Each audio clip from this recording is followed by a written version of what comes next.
আসলে আমাদের এই পুজোটা মানে ভীষণ ঐতিহ্যবাহী। এটা ছট পুজো বলে।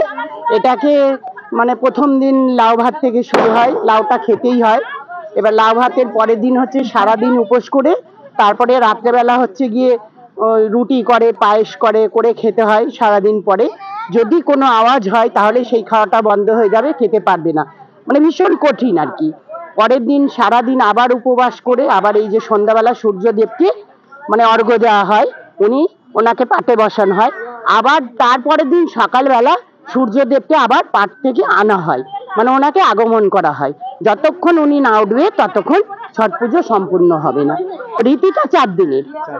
হ্যাঁ, আগামীকাল আপনাদের পুজো সমাপ্ত? হ্যাঁ, শেষ হয়ে যাবে আমাদের কালকে পুজোটা। এক সপ্তাহ আগে থেকে আপনারা? এক সপ্তাহে 1 মাস আগে থেকে আমাদের নিরামিষ চলে, মানে খুব নিয়ম কানুনে চলতে হয় আমাদের।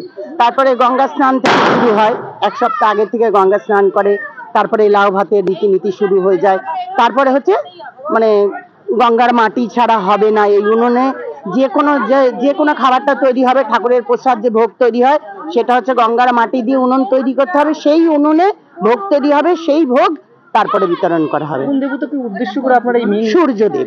এটা হচ্ছে অনেকের ধন সম্পদ, ছেলে মেয়ে, তারপরে মানে নানান কিছু নিয়ে আর কি, মনে যে কোনো কামনা নিয়ে যদি মানে মন থেকে যদি করা হয় তাহলে এটা সম্পূর্ণ হবেই হবে।